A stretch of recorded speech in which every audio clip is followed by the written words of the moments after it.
बाळा, परिस्थिती काही असो, तू हार मानू नकोस, खचून जाऊ नकोस.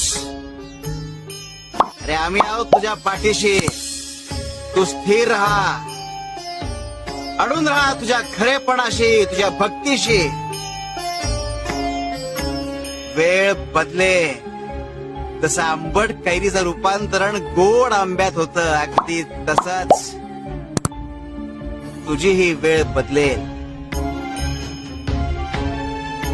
आणि कालिंदी ही काही व्यक्ती नाही, ती प्रवृत्ती, आणि तिची प्रचिती तुला पावला पावलावर येईल. घरी एक होतीस, इथे दुसरी भेटली. आता तुझी कसोटी आहे भयो. शिव हर शंकर नमामि शंकर, शिवशंकर शंभो.